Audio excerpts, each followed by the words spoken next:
രണ്ട് ദിവസത്തെ UAE സന്ദർശനം അവസാനിപ്പിച്ച പ്രധാനമന്ത്രി നരേന്ദ്രമോദി ഔദ്യോഗിക സന്ദർശനത്തിനായി ഖത്തറിലെത്തി. ഇത് രണ്ടാം തവണയാണ് പ്രധാനമന്ത്രി ഖത്തറിലെത്തുന്നത്. ഖത്തറും ഭാരതവുമായുള്ള നയതന്ത്രബന്ധം കൂടുതൽ ശക്തിപ്പെടുത്തുന്ന കൂടിക്കാഴ്ചകളും തീരുമാനങ്ങളും സന്ദർശനത്തിലുണ്ടാകും. ഖത്തറിൽ വധശിക്ഷയ്ക്ക് വിധിക്കപ്പെട്ട തടവിലായിരുന്ന ഭാരതീയ മുൻ നാവികരുടെ മോചനം സാധ്യമായ പശ്ചാത്തലത്തിലാണ് പ്രധാനമന്ത്രിയുടെ സന്ദർശനം എന്നതും ശ്രദ്ധേയമാണ്.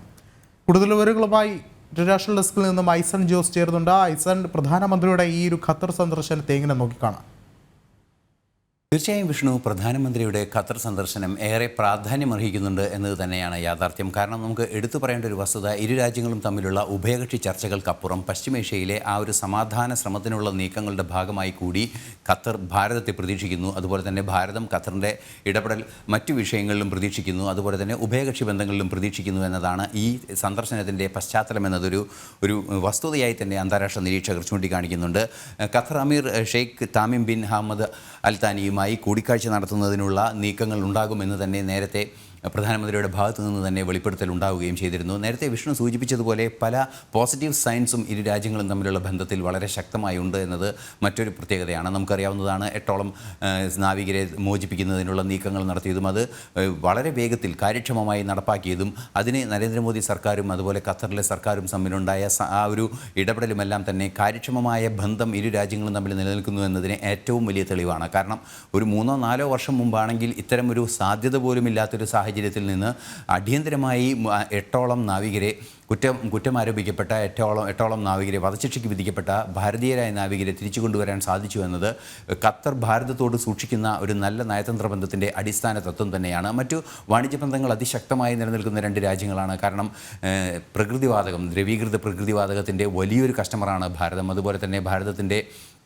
LPG സപ്ലൈ, അതായത് സാധാരണ നമ്മൾ കുക്കിംഗ് ഗ്യാസൊക്കെയായി ഉപയോഗിക്കുന്ന ആ ഗ്യാസിൻ്റെ സപ്ലൈയും ഏതാണ്ട് പകുതിയോളം ഗ്യാസ് ഖത്തറിൽ നിന്നാണ് ഭാരതത്തിന് ലഭ്യമാകുന്നത്. അത്തരത്തിൽ വാണിജ്യപരമായ താല്പര്യങ്ങൾ തീർച്ചയായും ഭാരതത്തിനുണ്ട്. അത് ഖത്തറിനെ സംബന്ധിച്ചിടത്തോളം അവരുടെ സാമ്പത്തിക ഇടപാടുകളുടെ കാര്യത്തിലേറെ നിർണായകമായൊരു ബിസിനസ് ഡീലായതുകൊണ്ട് തന്നെ ഖത്തർ ഭാരതവുമായി മികച്ച സൗഹൃദം നിലനിർത്താൻ ആഗ്രഹിക്കുകയും അത് തുടരുകയും ചെയ്യുന്നുണ്ട്. എന്നാൽ മറ്റൊരു വലിയ രാഷ്ട്രീയ പശ്ചാത്തലമാണ് അന്താരാഷ്ട്ര നിരീക്ഷകരെല്ലാം തന്നെ ഖത്തർ സന്ദർശനവുമായി ബന്ധപ്പെട്ട് ചൂണ്ടിക്കാണിക്കുന്നത്. അത് ഇസ്രായേൽ പലസ്തീൻ വിഷയത്തിലെ ഭാരതത്തിൻ്റെ ഒരു ഇടപെടൽ തന്നെയാണ്. ആ ഇടപെടലിൽ കുറെ കൂടി കാര്യക്ഷമമായി മേഖലയിൽ സമാധാനം പുനഃസ്ഥാപിക്കുന്നതിനുള്ള നീക്കങ്ങൾക്ക് ശക്തി പകരാൻ ഭാരതത്തിന് സാധിക്കുമെന്ന് തന്നെ ഉള്ള ബോധ്യം തന്നെയാണ് ഖത്തറിനെ കുറെ കൂടി കാര്യക്ഷമമായ ബന്ധം ഭാരതവുമായി തുടരാൻ പ്രേരിപ്പിക്കുന്നത് എന്നതൊരു യാഥാർത്ഥ്യമാണ്.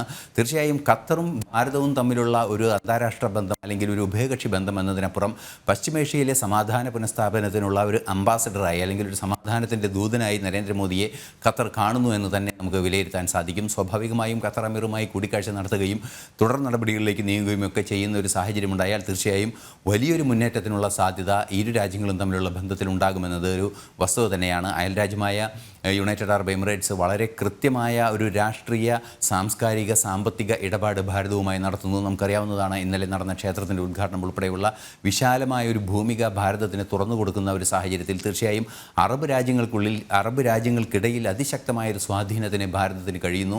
ഇസ്രായേൽ പാലസ്തീൻ വിഷയത്തിൽ പോലും ഒരു സമാധാന ചർച്ചയ്ക്ക് അല്ലെങ്കിൽ ഇരു രാഷ്ട്രങ്ങളായി മാറി ആ പ്രശ്നത്തിന് പരിഹാരമുണ്ടാക്കുന്നതിനുള്ള നീക്കത്തിന് നേതൃത്വം നൽകാൻ ഭാരതത്തിനും അതുപോലെ തന്നെ പ്രധാനമന്ത്രി നരേന്ദ്രമോദിക്കും സാധിക്കുമെന്ന ഒരു പ്രതീക്ഷ തന്നെയാണ് ഈ നയതന്ത്ര ചർച്ചകളുടെയും ഖത്തർ സന്ദർശനത്തിൻ്റെയും അടിസ്ഥാനപരമായ ഒരു ഘടകം എന്നത് ഒരു വസ്തുത തന്നെയായി നിലനിൽക്കുന്നുണ്ട്.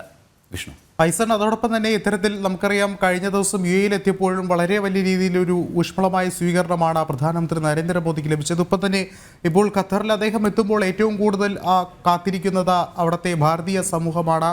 അത്തരത്തിൽ നോക്കുകയാണെങ്കിൽ ഒട്ടേറെ പ്രതീക്ഷകൾ ഭാരതീയ സമൂഹവും ഈ ഒരു ഘട്ടത്തിൽ ലക്ഷ്യം വയ്ക്കുന്നതല്ലേ? തീർച്ചയായും 8.5 ലക്ഷത്തോളം ഭാരതീയരാണ് ഖത്തറിൽ ജോലി ചെയ്യുന്നത് എന്നാണ് മനസ്സിലാക്കാൻ സാധിക്കുന്നത്. കാരണം ഖത്തറിലെ ജോലി ചെയ്യുന്നവർ കേവലം തൊഴിലാളികൾ മുതൽ, അതായത് സാധാരണ തൊഴിലാളികൾ മുതൽ സ്കിൽഡ് വർക്കർ മുതൽ IT ടെക്നോക്രാറ്റുകൾ വരെ ജോലി ചെയ്യുന്നുണ്ട് ഭാരതീയരായ. അവർ മലയാളികൾ നിരവധി പേരുണ്ട് ഖത്തറിലും. ഖത്തർ തലസ്ഥാനമായ ദോഹയിലും തന്നെ സ്ഥിരതാമസമാക്കിയ മലയാളികളും അതുപോലെ തന്നെ ഭാരതീയരും ധാരാളമുണ്ട് എന്നത് വലിയൊരു പ്രത്യേകത തന്നെയാണ് ഇരു രാജ്യങ്ങളും തമ്മിലുള്ള ബന്ധത്തിൽ. സ്വാഭാവികമായും ഇന്ത്യൻ ഡയസ്പോറയുടെ ഒരു ക്ഷേമം അല്ലെങ്കിൽ അവരുടെ പ്രവർത്തനങ്ങളുടെ ഒരു കാര്യക്ഷമത, അതിനെല്ലാം തന്നെ ഇത്തരത്തിലുള്ള പ്രധാനമന്ത്രി തലത്തിലുള്ള അല്ലെങ്കിൽ ഉന്നത രാഷ്ട്രീയ നേതൃത്വങ്ങൾ തമ്മിലുള്ള ബന്ധങ്ങൾ വളരെ ശക്തിയാർജിക്കാനുള്ള ഒരു സാധ്യത തുറന്നു കൊടുക്കുക തന്നെ ചെയ്യും. തീർച്ചയായും ഭാരതത്തിന് കുറേ കൂടി കാര്യക്ഷമമായ സ്കിൽഡ് ലേബർ സപ്ലൈ നടത്താൻ സാധ്യമാകുന്ന അല്ലെങ്കിൽ ഭാരതത്തിൻ്റെ തൊഴിൽ ശേഷിയുടെ കാര്യക്ഷമത ബോധ്യപ്പെട്ട ഒരു സാഹചര്യമുള്ള ഒരു രാജ്യം കൂടിയാണ് ഖത്തർ. അതുകൊണ്ട് തന്നെ ഭാരതത്തിലെ തൊഴിൽ ശേഷി കൃത്യമായി വിതരണം ചെയ്യുന്നതിനെ ഖത്തറിനെ ഒരു സാധ്യതയാക്കിയെടുക്കുന്നതിനുള്ള നീക്കങ്ങൾ ഉണ്ടാവുക, അത്തരത്തിലുള്ള കരാറുകൾ ഉണ്ടാവുക എന്നത് വലിയൊരു നേട്ടമായി മാറാൻ സാധ്യതയുണ്ട്. എന്നാൽ അക്കാര്യത്തിലുള്ള ചർച്ചകളും മറ്റു നീക്കങ്ങളും നിരവധി ധാരണകളും ഉണ്ടാകേണ്ടതുണ്ട്. അത്തരത്തിലുള്ള ധാരണകളെല്ലാം തന്നെ കാര്യക്ഷമമായി മുന്നോട്ട് പോകും എന്ന് അന്താരാഷ്ട്ര നിരീക്ഷകരെല്ലാം തന്നെ കൃത്യമായി സൂചിപ്പിക്കുകയും ചെയ്യുന്നുണ്ട്. എന്തുതന്നെയായാലും ഖത്തറിൽ കഴിയുന്ന ഭാരതീയരുടെ പ്രതീക്ഷകൾക്കൊപ്പം തന്നെയായിരിക്കും പ്രധാനമന്ത്രി നരേന്ദ്രമോദിയുടെ ഇടപെടലുകൾ ഉണ്ടാവുക. മാത്രമല്ല പശ്ചിമേഷ്യയിലെ സമാധാന പുനഃസ്ഥാപനത്തിനുള്ള കാര്യക്ഷമമായ ഇടപെടൽ, അതായത് റഷ്യ, ചൈന തുടങ്ങിയ രാജ്യങ്ങളുമായുള്ള ആ ഒരു ഇടപെടലിനൊരു മീഡിയേറ്റർ പോലെ ഭാരതം പ്രവർത്തിക്കാനുള്ള സാധ്യതകൾ, അല്ലെങ്കിൽ അത്തരം വൻ ശക്തികളുമായി ഒരു ശക്തമായ ബന്ധം പാലസ്തീനും അതുപോലെ തന്നെ ഇസ്രായേലിനും തുടരാനുള്ളൊരു സാധ്യത, ഇത്തരത്തിലുള്ള നിരവധി വിഷയങ്ങൾ, പശ്ചിമേഷ്യയിലെ രാഷ്ട്രീയ പശ്ചാത്തലം ഉൾപ്പെടെയുള്ള വിഷയങ്ങളും ഖത്തറിലെ ഇന്ത്യൻ ജനതയുടെ വിഷയങ്ങളും അതുപോലെ തന്നെ ഇരു രാജ്യങ്ങളും തമ്മിലുള്ള ഉഭയകക്ഷി ബന്ധവും മറ്റു ഉഭയകക്ഷി ബന്ധങ്ങളും സാംസ്കാരികവും അതുപോലുള്ള ഉഭയകക്ഷി ബന്ധങ്ങളും അതുപോലെ തന്നെ ട്രേഡ് റിലേഷൻസും, നമ്മളുടെ എണ്ണ വിതരണക്കാരാണ് എന്നതുകൊണ്ട് തന്നെ അല്ലെങ്കിൽ നമുക്ക് ഓയിൽ, നാച്ചുറൽ ഗ്യാസും അതുപോലെ തന്നെ LPGയും ലഭ്യമാക്കുന്ന വലിയൊരു സോഴ്സ് കൂടിയായതുകൊണ്ട് തന്നെ വളരെ കാര്യക്ഷമമായ റിലേഷൻ ഉണ്ടാകേണ്ടത് അനിവാര്യമാണ്. ഭാരതത്തിൻ്റെ ഒരു ഉത്പാദന രംഗത്തെ കുതിച്ചുചാട്ടത്തിന് പ്രേരക ശക്തിയാകാൻ നിലവിൽ, അതായത് വരുന്ന ഒരു 10-15 വർഷം അതിശക്തമായ പ്രേരക ശക്തിയാവാൻ ഖത്തറിന് സാധിക്കുമെന്നത് മറ്റൊരു നിരീക്ഷണം കൂടിയാണ്, ഒരു ഡെവലപ്മെൻ്റൽ പോളിസി നിരീക്ഷണം കൂടിയാണ്. ആ നിരീക്ഷണത്തിൻ്റെ കൂടി പശ്ചാത്തലത്തിലാണ് പ്രധാനമന്ത്രിയുടെ ഇടപെടൽ ഉണ്ടാവുക എന്നതാണ് യാഥാർത്ഥ്യം. ഐസൻ,